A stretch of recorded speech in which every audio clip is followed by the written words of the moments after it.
हरे कृष्णा। नमस्कार दोस्तों। आज बृहस्पतिवार के दिन आप सुनेंगे बृहस्पति देव की बड़ी ही दुर्लभ कथा। इस कथा को सुनने से भक्तों की सभी मनोकामनाएं भगवान बृहस्पति देव की कृपा से पूर्ण हो जाती हैं। तो आइए बड़ी ही श्रद्धा और प्रसन्न चित्त मन से इस कथा को सुनते हैं। भारतवर्ष में एक प्रतापी और दानी राजा राज्य करता था। वह नित्य गरीबों और ब्राह्मणों की सहायता करता था। यह बात उसकी रानी को अच्छी नहीं लगती थी। वह ना ही गरीबों को दान देती, ना ही भगवान का पूजन करती थी और राजा को भी दान देने से मना किया करती थी। एक दिन राजा शिकार खेलने वन को गए हुए थे तो रानी महल में अकेली थी। उसी समय बृहस्पति देव साधु के वेश में राजा के महल में भिक्षा के लिए गए और भिक्षा मांगी। रानी ने भिक्षा देने से इनकार किया और कहा, हे साधु महाराज, मैं तो दान पुण्य से तंग आ गई हूँ। मेरा पति सारा दिन धन लुटाते रहते हैं। मेरी इच्छा है कि हमारा सारा धन नष्ट हो जाए, फिर ना रहेगा बाँस और ना बजेगी बांसुरी। साधु ने कहा, देवी, तुम तो बड़ी विचित्र हो। धन संतान तो सभी चाहते हैं, पुत्र और लक्ष्मी तो पापी के घर भी होनी चाहिए। यदि तुम्हारे पास अधिक धन है तो भूखे को भोजन कराओ, प्यासों के लिए प्याऊ बनवाओ, मुसाफिरों के लिए धर्मशालाएं खुलवाओ। जो निर्धन अपनी कुंवारी कन्याओं का विवाह नहीं कर सकते, उनका विवाह करा दो। ऐसे और कई काम हैं जिनके करने से तुम्हारा यश लोक परलोक में फैलेगा। परंतु रानी पर उपदेश का कोई प्रभाव ना पड़ा। वह बोली, महाराज, आप मुझे कुछ ना समझाएं। मैं ऐसा धन नहीं चाहती जो हर जगह बांटती फिरूं। साधु ने उत्तर दिया, यदि तुम्हारी ऐसी इच्छा है तो तथा अस्तु। साधु महाराज ने रानी से कहा, तुम ऐसा करना कि बृहस्पतिवार को घर लीपकर पीली मिट्टी से अपना सिर धोकर स्नान करना, भट्टी चढ़ाकर कपड़े धोना। ऐसा करने से आपका सारा धन नष्ट हो जाएगा। इतना कहकर वह साधु महाराज वहाँ से गायब हो गए। साधु के अनुसार कई बातों को पूरा करते हुए रानी को केवल 3 बृहस्पतिवार ही बीते थे कि उनकी समस्त धन संपत्ति नष्ट हो गई। भोजन के लिए राजा का परिवार तरसने लगा। तब एक दिन राजा ने रानी से कहा कि हे रानी, तुम यहीं पर रहो, मैं दूसरे देश को जाता हूँ, क्योंकि यहाँ पर सभी लोग मुझे जानते हैं, इसीलिए मैं कोई छोटा कार्य नहीं कर सकता। ऐसा कहकर राजा परदेश चला गया। वहाँ पर राजा जंगल से लकड़ी काट कर लाता और शहर में बेचता। इस तरह वह अपना जीवन व्यतीत करने लगा। इधर राजा के परदेश जाते ही रानी और दासी दुखी रहने लगी। एक बार जब रानी और दासी को 7 दिन तक बिना भोजन के रहना पड़ा तो रानी ने अपनी दासी से कहा, हे दासी, पास ही के नगर में मेरी बहन रहती है। वह बड़ी धनवान है। तू उसके पास जा और कुछ ले आ, ताकि थोड़ी बहुत गुजर बसर हो जाए। दासी रानी की बहन के पास गई। उस दिन गुरुवार था और रानी की बहन उस समय बृहस्पतिवार व्रत की कथा सुन रही थी। दासी ने रानी की बहन को अपनी रानी का संदेश दिया, लेकिन रानी की बड़ी बहन ने कोई उत्तर नहीं दिया। जब दासी को रानी की बहन से कोई उत्तर नहीं मिला तो वह बहुत दुखी हुई और उसे क्रोध भी आया। दासी ने वापस आकर रानी को सारी बात बता दी। यह सुनकर रानी ने अपने भाग्य को कोसा। उधर रानी की बहन ने सोचा कि मेरी बहन की दासी आई थी, परंतु मैं उससे नहीं बोली, इससे वह बहुत दुखी हुई होगी। कथा सुनकर और पूजा समाप्त करके वह अपनी बहन के घर आई और कहने लगी, हे बहन, मैं बृहस्पतिवार का व्रत कर रही थी। तुम्हारी दासी मेरे घर आई थी, परंतु जब तक कथा होती है तब तक ना तो उठते हैं और ना ही बोलते हैं, इसीलिए मैं नहीं बोली।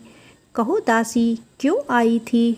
रानी बोली, बहन तुमसे क्या छुपाऊं, हमारे घर में खाने तक को अनाज नहीं था। ऐसा कहते कहते रानी की आंखें भर आई।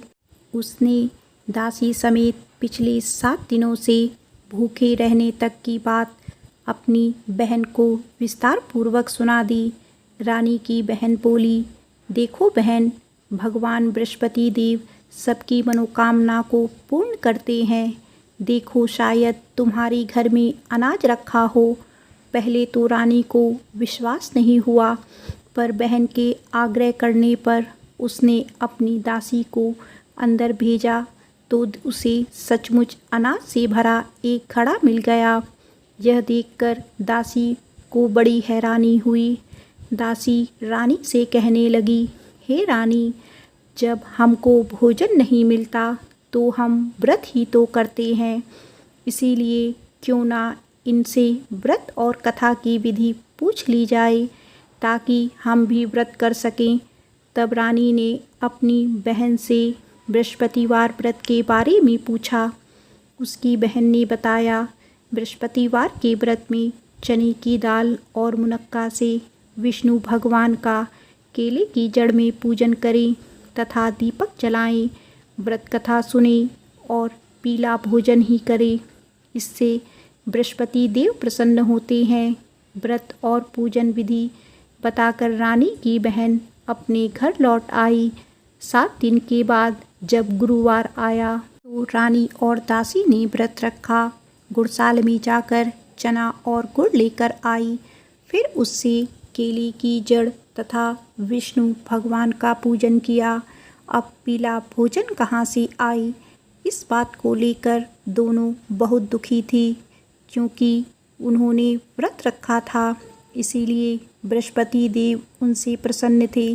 इसीलिए वे एक साधारण व्यक्ति का रूप धारण कर 2 थालों में सुंदर पीला भोजन दासी को दे गए। भोजन पाकर दासी प्रसन्न हुई और फिर रानी के साथ मिलकर भोजन ग्रहण किया। इसके बाद वे सभी गुरुवार को व्रत और पूजन करने लगी। बृहस्पति भगवान की कृपा से उनके पास फिर से धन संपत्ति आ गई, परंतु रानी फिर से पहले की तरह आलस करने लगी। तब दासी बोली, देखो रानी, तुम पहले भी इसी प्रकार आलस करती थी। तुम्हें धन रखने में कष्ट होता था, इस कारण सभी धन नष्ट हो गया, और अब जब भगवान बृहस्पति की कृपा से धन मिला है तो तुम्हें फिर से आलस्य होता है।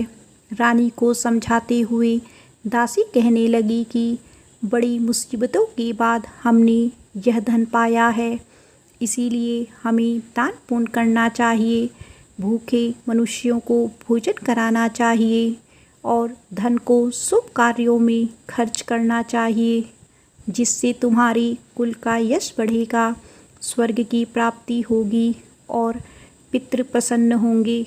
दासी की बात मानकर रानी अपना धन शुभ कार्यों में खर्च करने लगी, जिससे पूरे नगर में यश फैलने लगा। बृहस्पतिवार व्रत कथा के बाद श्रद्धा के साथ आरती की जानी चाहिए। इसके बाद प्रसाद बांटकर उसे ग्रहण करना चाहिए। एक दिन राजा दुखी होकर जंगल में एक पेड़ के नीचे आसन जमा कर बैठ गए। वह अपनी दशा को याद करके व्याकुल होने लगा। बृहस्पतिवार का दिन था। यकायक उसने देखा कि निर्जन वन में एक साधु प्रकट हुए।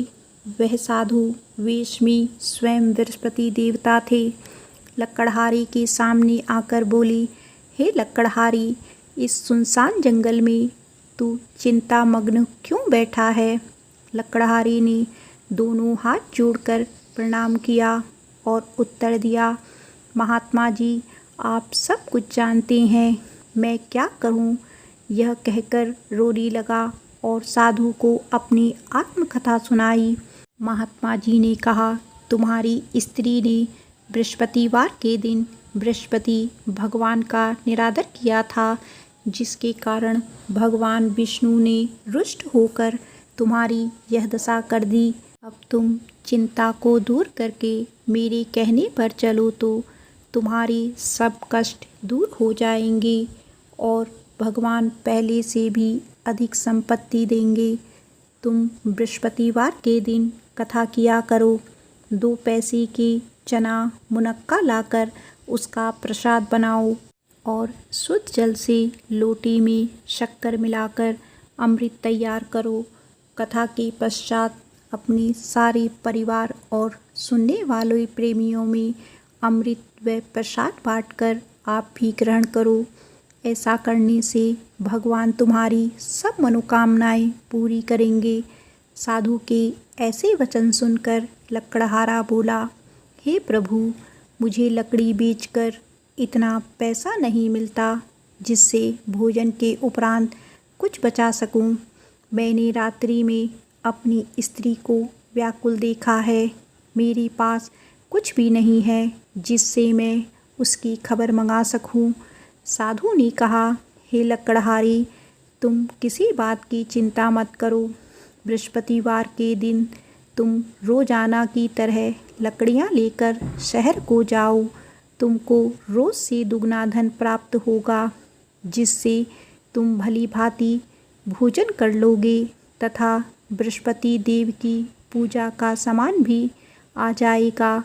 इतना कहकर साधु अंतर्ध्यान हो गए।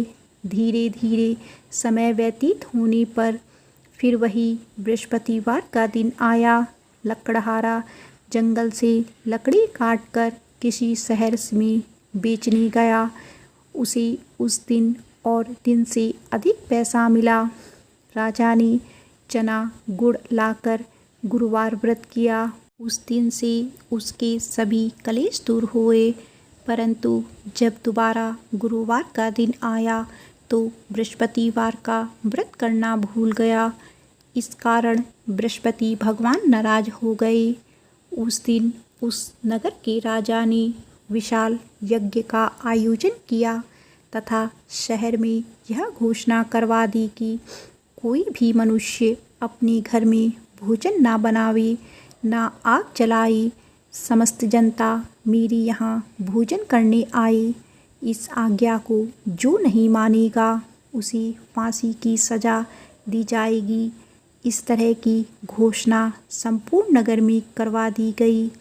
राजा की आज्ञा अनुसार शहर के सभी लोग भोजन करने गए, लेकिन लकड़हारा कुछ देर से पहुंचा, इसीलिए राजा उसको अपने साथ घर लिवा ले गए और ले जाकर भोजन करा रहे थे। रानी की दृष्टि उस खूंटी पर पड़ी जिस पर उसका हार लटका हुआ था। वह वहाँ पर दिखाई नहीं दिया। रानी ने निश्चय किया कि मेरा हार इस मनुष्य ने चुरा लिया है। उसी समय सिपाहियों को बुलाकर उसको कारागार में डलवा दिया। जब लकड़हारा कारागार में पड़ गया और बहुत दुखी होकर विचार करने लगा कि ना जाने कौन से पूर्व जन्म के कर्म से मुझे यह दुख प्राप्त हुआ है, और उसी साधु को याद करने लगा जो कि जंगल में मिला था। उसी समय तत्काल बृहस्पति देव साधु के रूप में प्रकट हुए और उसकी दशा को देखकर कहने लगे, अरे मूर्ख, तूने बृहस्पति देव की कथा नहीं की, इस कारण तुझे दुख प्राप्त हुआ है। अब चिंता मत कर। बृहस्पतिवार के दिन कारागार के दरवाजे पर 4 पैसे पड़े मिलेंगे। उनसे तुम बृहस्पति देव की पूजा करना, तेरे सभी कष्ट दूर हो जाएंगे। बृहस्पतिवार के दिन उसे 4 पैसे मिले। लकड़हारे ने कथा कही। उसी रात्रि को बृहस्पति देव ने उस नगर के राजा को स्वप्न में कहा, हे राजा, तुमने जिस आदमी को कारागार में बंद कर दिया है वह निर्दोष है, वह राजा है उसे छोड़ देना। रानी का हार उसी खूंटी पर लटका है। अगर तू ऐसा नहीं करेगा तो मैं तेरे राज्य को नष्ट कर दूंगा। इस तरह रात्रि के स्वप्न को देखकर राजा प्रातःकाल उठा और खूंटी पर हार देखकर लकड़हारे को बुलाकर क्षमा मांगी तथा लकड़हारे को योग्य सुंदर वस्त्र आभूषण देकर विदा कर दिया। बृहस्पति देव की आज्ञा अनुसार लकड़हारा अपने नगर को चल दिया। जब राजा अपने नगर के निकट पहुंचा तो उसे बड़ा आश्चर्य हुआ। नगर में पहले से अधिक बाग, तालाब, कुएं तथा बहुत सी धर्मशालाएं, मंदिर आदि बन गई हैं। राजा ने पूछा, यह किसका बाग और धर्मशाला है? तब नगर के सब लोग कहने लगे, यह सब रानी और बांदी की हैं। तो राजा को आश्चर्य हुआ और गुस्सा भी आया। जब रानी ने यह खबर सुनी कि राजा आ रहे हैं तो उन्होंने बांदी से कहा कि हे दासी, देख राजा हमको कितनी बुरी हालत में छोड़ कर गए थे। हमारी ऐसी हालत देखकर वह लौट ना जाए, इसीलिए तू दरवाजे पर खड़ी हो जा। आज्ञा अनुसार दासी दरवाजे पर खड़ी हो गई। राजा आए तो उन्हें अपने साथ लिवा लाई। तब राजा ने क्रोध करके अपनी रानी से पूछा कि यह धन तुम्हें कैसे प्राप्त हुआ है? तब उन्होंने कहा, हमें यह सब धन बृहस्पति देव के व्रत के प्रभाव से प्राप्त हुआ है। राजा ने निश्चय किया कि 7 दिन बाद तो सभी बृहस्पति देव का पूजन करते हैं, परंतु मैं प्रतिदिन दिन में 3 बार कहानी तथा व्रत किया करूँगा। अब हर समय राजा के दुपट्टे में चने की दाल बंधी रहती तथा दिन में 3 बार कहानी कहता। एक दिन राजा ने विचार किया कि चलो अपनी बहन के यहाँ हो आए। इस तरह निश्चय कर राजा घोड़े पर सवार होकर अपनी बहन के यहाँ जाने लगा।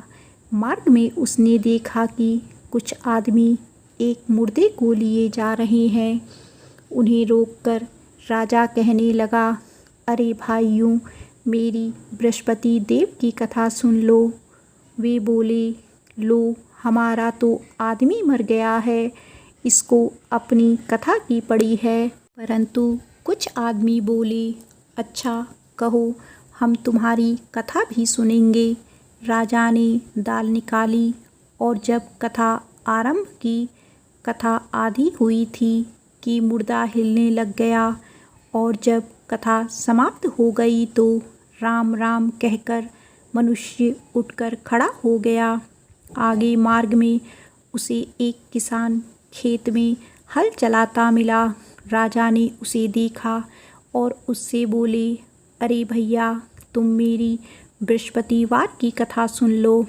किसान बोला, जब तक मैं तेरी कथा सुनूंगा तब तक 4 हरैया जोत लूँगा। जा अपनी कथा किसी और को सुनाना।